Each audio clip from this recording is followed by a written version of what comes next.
is about helping people decide how many children they want to have and when they want to have them. It involves using tools or methods to prevent pregnancy when they don't want a baby yet, or to help them and get pregnant when they want a baby.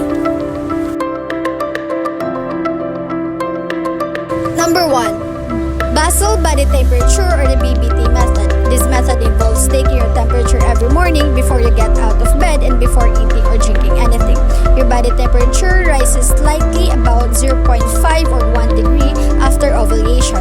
When an egg is released, by tracking your temperature every day, you can figure out when you're most fertile or able to get pregnant and avoid sex during those days if you don't want a baby. This method requires patience and consistency, as you need to track your temperature and several months to understand your pattern. Written method. It is one of the oldest way of natural family planning.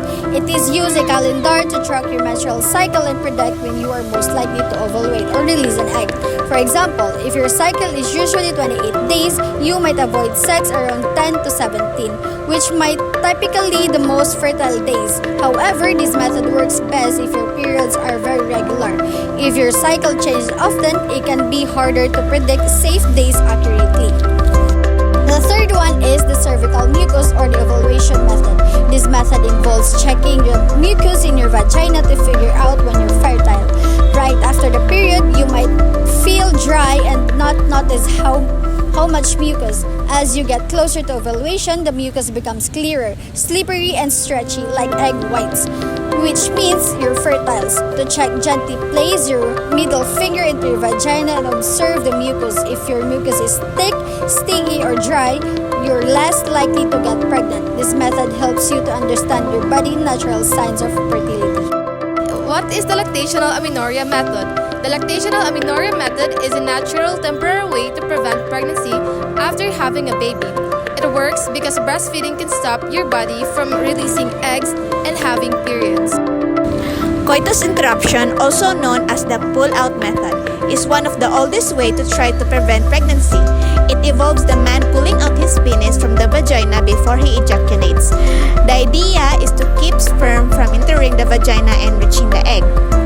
However, this method is not very reliable because a small amount of fluid called pre-ejaculate may contain sperm, which might lead to pregnancy. It requires perfect timing and self-control, which can be hard to manage every time. While it's better than no method at all, it's much less effective than modern birth control options like condom, pills, or permanent method.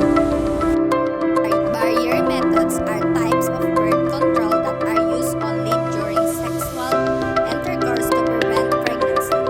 They work by recreating physical barriers that stop sperm from reaching an egg. It's always to prevent pregnancy, and there are several types to choose from.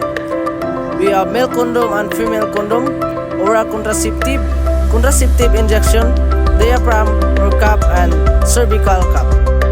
To use them correctly, the condom must be put on before any contact between penis and vagina, and it should be checked for damage and expiration dates. Male condoms are simple, effective, and affordable way to prevent both pregnancy and STIs. Female condom is a loose-fitting pouch made of thin plastic with a flexible ring on each end. It is inserted into the vagina before sex and acts as a barrier to stop sperm from entering the uterus and fertilize on an egg. One ring sits inside the vagina to hold the condom in place, while the other ring stays outside, covering the vaginal opening. Female condoms are easy to use, provide immediately protection against pregnancy. You can also help reduce the risk of sexuality transmitted infection or STIs. They are good option for women who want to take control of their own protection, and they can be inserted up to 8 hours before sex. Like male condoms, they are single-use to should check on damage before use. Oral contraceptives, also known as birth control pills. These are medication taken daily to prevent pregnancy. They contain hormone, either combination of estrogen and progesterone or just progesterone alone. This hormone works by stopping the ovaries from releasing eggs, thickening the mucus at the cervix to block sperm, and thinning the lining of the uterus to prevent a fertilized egg from attaching. Birth control pills are very effective when taken correctly at the same time every day, but they don't protect against sexually transmitted infection such as STIs. They are popular choice because they are easy to use, can help regulate period, and may reduce cramps or acne. However, they require a prescription and may cause side effects like nausea or mood changes in some people. A contraceptive injection. It is a type of birth control where a hormone is injected into your body to prevent pregnancy. It works in two ways. One, it stops your ovaries from releasing eggs so there's nothing for sperm to fertilize. Second, it thickens the mucus at the cervix, making it harder for sperm to reach an egg. You only need one injection every 1 to 3 months depending on the type, and it's given by a healthcare provider. It's over 99% effective if used correctly, and it doesn't require daily attention like pills. However, it may cause side effects like irregular periods or weight gain, and it doesn't protect against STIs. It's a good option for people who want a long-lasting, low-maintenance birth control. A diaphragm or cup is a small, flexible, circular dome made of the thin silicone that insert into the vagina before having sex. It fits over the cervix, the open to the uterus, and blocks sperm from reaching an egg to make it more effective.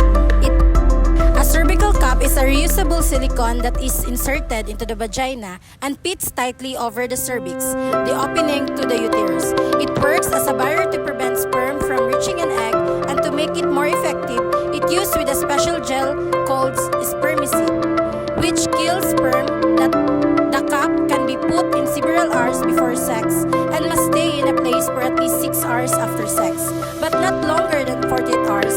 It has a hormone-free option, so it doesn't affect your natural cycles, and it can be reused for up to a year with the proper care. However, it requires a doctor to fit correctly and must be used carefully every time to prevent pregnancy.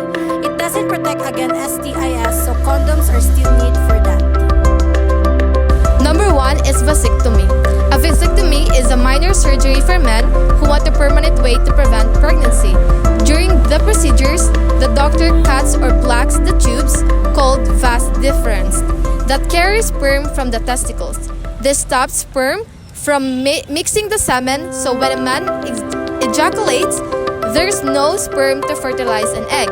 It's a quick procedure, usually done in a clinic, and recovery is fast. After a few months, tests confirm there's no sperm left, making it over 99% effective or a permanent birth control method. It doesn't affect a man's ability to have sex or enjoy it.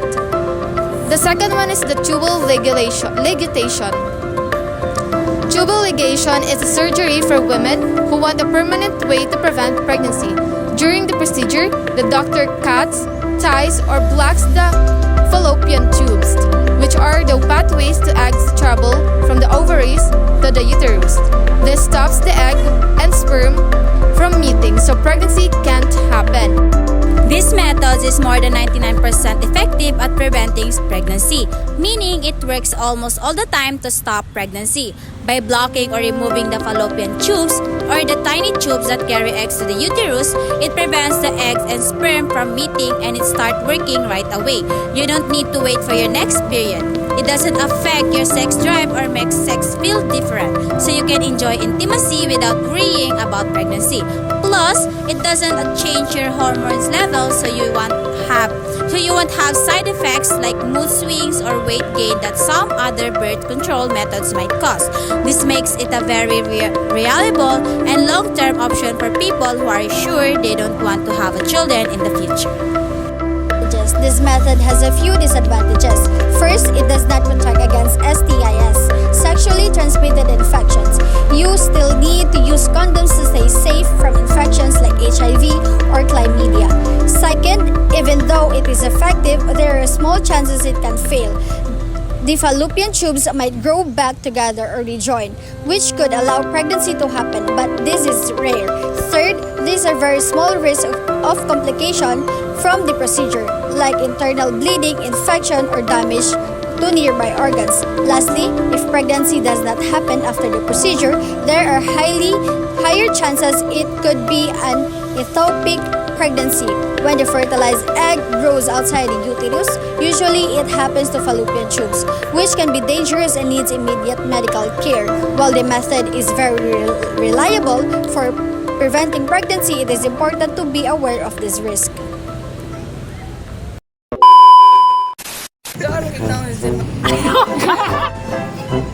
Contraception methods are... Ayaw!